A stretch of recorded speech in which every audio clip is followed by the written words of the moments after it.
Bowie, aren't you? I am a big fan of this. So, a bit of competition out of the way, all the competitive stuff's done. We're going to go a bit more to some game demonstrations live on the stage. We have a very, very special guest all the way from Nintendo of Europe who's come over to showcase this game. I'm a huge fan of this series. First of all, I will bring our guest up, Mr. Filippo Gisolfi from Nintendo of Europe. Make some noise for Filippo! Hey, Filippo. He's always here looking after us at in the UK. So, Filippo, I love this game, and I know. And you love it too. Yeah. We're going to be showcasing what game, sir? So this is going to be a showcase of Dragon Quest VII, Fragments of the Forgotten Past. Oh, wow. So, for those of you who don't know too much about Dragon Quest as a whole, it's one of those series that didn't always get localized to the West. This is the first time that Dragon Quest VII, Fragments of the Forgotten Past, is coming to the PAL region. The original was, of course, in Japan and in America only, so this is our first chance to see it, unless you, of course, import it. But No. It's also the best version of the game, of course, because the game is being completely remade to fit Nintendo 3DS. But how about we just play away? let's go for Let's it. do it. Yep. So, we are going to get this set up. Filippo is going to be taking us through, of course, this fantastic new game of Dragon Quest VII, Fragments of the Forgotten Past. And we are just going to sit and enjoy the master at play. Filippo So, knows a lot about this fantastic game.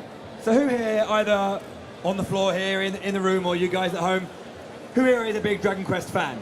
Do we Play a have lot of the Dragon series? Quest fans out there? Yeah, shout out your favourite game in the series. Dragon We've got- Quest, which one? We've got some 9s, Nines, Any okay. 8s? Eights? any 6s. How about the original? Any 6s, good man. Dragon Quest 6 is my personal favourite. Okay. 7 is well known for being one of the longest entries into the series. I think it was because it sported, I think, a 100+ hour story alone before we decided to get into anything else. Of course, there are those who finish in under, but Okay. on average. Yeah, so maybe you can talk a little bit about the premise of the storyline of Dragon Quest VII, Fragments of the Forgotten Past. So, in Dragon Quest VII, Fragments of the Forgotten Past, you love it when I say the entire title, don't Yes. you? I have to say the entire It's a thing. new subtitle as well. Of course, yes, it is a new subtitle. All the kind of remakes have had this. In this game, our main character, Orsa, travels around the world, and he encounters these villages, these areas, these continents that are basically plagued with either some kind of something's going wrong in their area. And what you need to do is touch these fragments, and they send you back into the past. And so you can basically find out what happened in the past, right that wrong to create a brand new and correct future for the present day. Exactly. So at the beginning of the game, our protagonist lives on an island, and every inhabitant of that island believes that that's the only landmass that exists in this planet made of water. And just before the part that we were showing you, we found one of these stone tablets, and we were teleported in a place that nobody of our party has ever seen before. Now, if you can get the game image. If we can get the... do we have the footage? I think we do. Not up there, but... So yeah, we're just going to be taking you through different segments of the demo we have live here at Hype Japan. We have 3 different segments. We're going to be having a look at 2 of them, or all 3? Give me the keys. We're just going to sort out a few technical things whilst... Well, whilst we have this...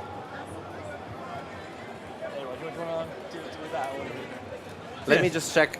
Filippo's just going to sort out the capture unit, so whilst we do this. But yes, as we said, we're just going to be just after the point where we touch our first fragment and go into a location or time that the characters have never seen before, and they have to figure out what's going wrong in order to right the wrong in their present day.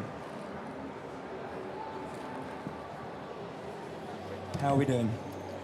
It's okay, we'll take some time. Some cable pulling. There we go. You all good? Perfect. Yes. Okay. So, there we go. We got it. let me get the right one. There we go. We got the right 3DS and the right. There we go. Good. Perfect. So here we go. So the first thing we can notice when we compare this to the original game that came out back in 2000 is that the graphics of the game have been completely remade. The original game was mostly sprite-based. Instead now, Dragon Quest VII Fragments of the Forgotten Past on Nintendo 3DS is completely 3D with a camera that I can control freely. You can instantly see the new lighting effects as well in action, just showing the way they've kind of enhanced everything about this game. You see a lot better the character design of Akira Toriyama. which is the main character designer of the entire Dragon Quest franchise, but he's also more famous for creating the Dragon Ball manga and anime. One thing also as well is that if you played something along the lines of Dragon Quest IX, you'll notice that they went for more of that kind of sprite-based kind of chibi 3D models, but they've kind of just elongated it a little bit to be more kind of like lifelike models as well. Exactly. Akin to previous titles such as Dragon Quest VIII. Surely. Also, so just to speak a bit about where we are now, what happened is in this area that I don't really know where it is at the moment, all the female villagers have been kidnapped. So that's the problem that afflicts Balli Molly, which is the name of this village. The English has been completely retranslated compared to the original version. When Garbo was called Rough, I was like, hey. Yeah. And I mean, of course, like the villagers here lost a bit their will to live. You can see them, they're just sleeping on half-destroyed houses. Our objective is to go and rescue the kidnapped inhabitants, basically. So another big change that we can see as soon as we get out of the city is that compared to the original game, there are no more random encounters. So all the enemies are visible on the map, and you're free to engage them by running into them or trying to run away from them. I just need to attack this guy because he's one of my favorite Dragon Quest enemies. Which is kind of like when you look at things like Dragon Quest IX, Sentinels of the Starry Sky, it had that as well. Exactly, so it makes it a bit more modern. It makes it a bit more in line with what modern gamers expect from a JRPG. No more random encounters. Yeah. So, of course, the fights are turn-based. Now I've set my companions to act automatically just for the purpose of the presentation, but you're of course able to control fully each character and give them orders. I love the Aubergine. It's like a evil... Aubergine in WoW, yes. Yeah, it's an evil aubergine. For those of you who don't know too much about a lot of translation when it comes to Dragon Quest, it's usually very, very British and using a lot of name puns. Yeah, name puns first of all, but also every single area is very unique, and you can tell what kind of area you're in because they're very, very good at translating the accent. Exactly. The accents come through in the character's speech. So when you say speak to either Bianca or Bianca from Dragon Quest V, Hand of the Heavenly Bride, you know what kind of village she's from. She's very West Country, and that's very, very apparent here as well. Just like here in the village where we were, everybody spoke with a Scottish accent, for example. So now my objective is to reach the tower that you can see on the right side of the touchscreen, and that's where the female villagers are kept, the people that have been kidnapped. So now that I get here we are in the tower. This is really also the first dungeon that you find in the game in a way, and we have this stone golem. Stone golem, yeah. That is sort of like a mini boss. He's also a typical enemy of the Dragon Quest franchise.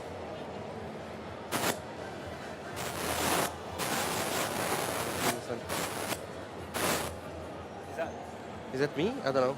It's okay. So now we would need to fight this stone golem.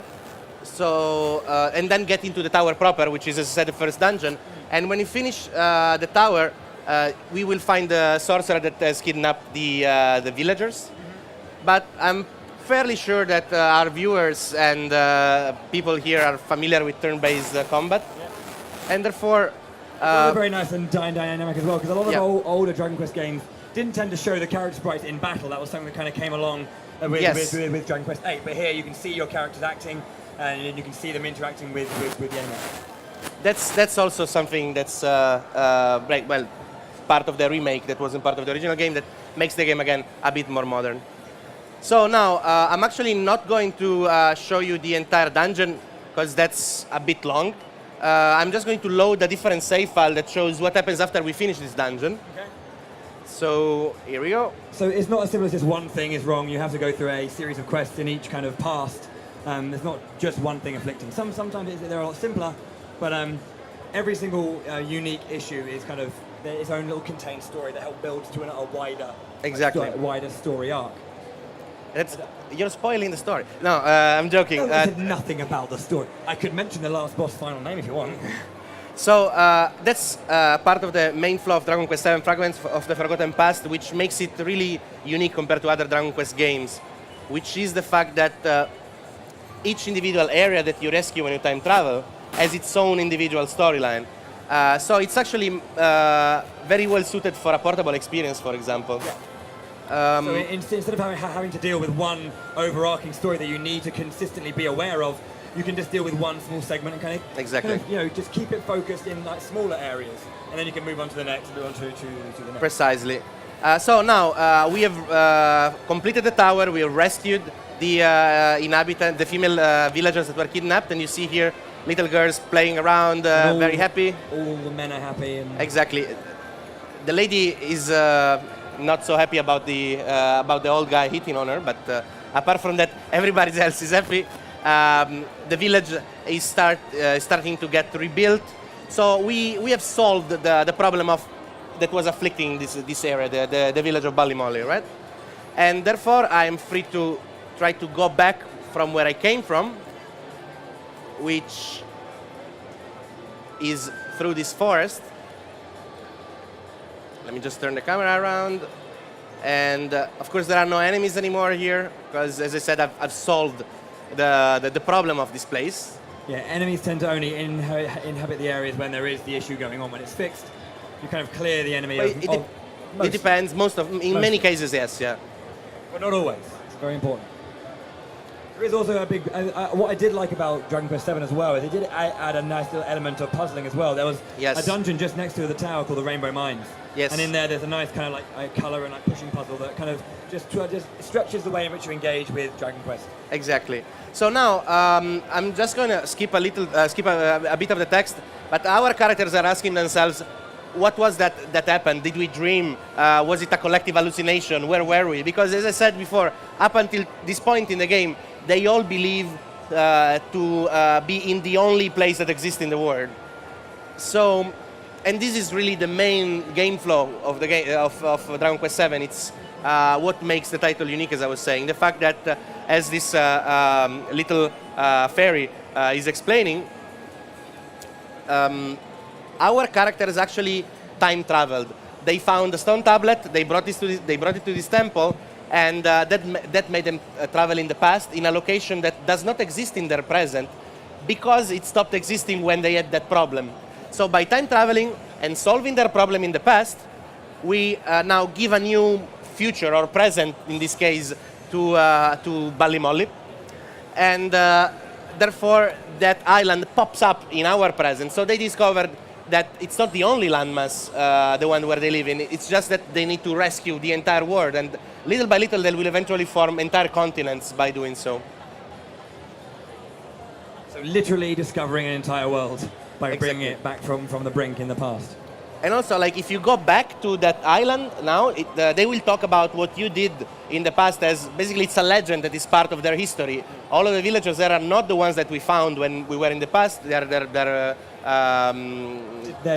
descendants. Descendants, yes, sorry. So this is just a very, very brief presentation about Dragon Quest VII Fragments of the Forgotten Past. There are really tons of other features that have been added compared to the original game from 2000. And like, for example, there is a new Street Pass feature that has been added, where you can find additional stone tablets that give you remixed dungeons. So dungeons with enemies and bosses from other Dragon Quest games that you can complete and then level up so that they become harder, and then you can share them with others via Street Pass. Keep on sharing them with others.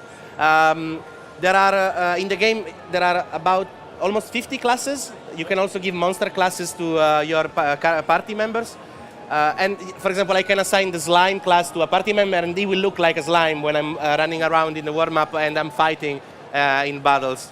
There is a monster farm where you can, recruit monsters, for example, and it's really a huge game. It's one of the biggest JRPG games ever made.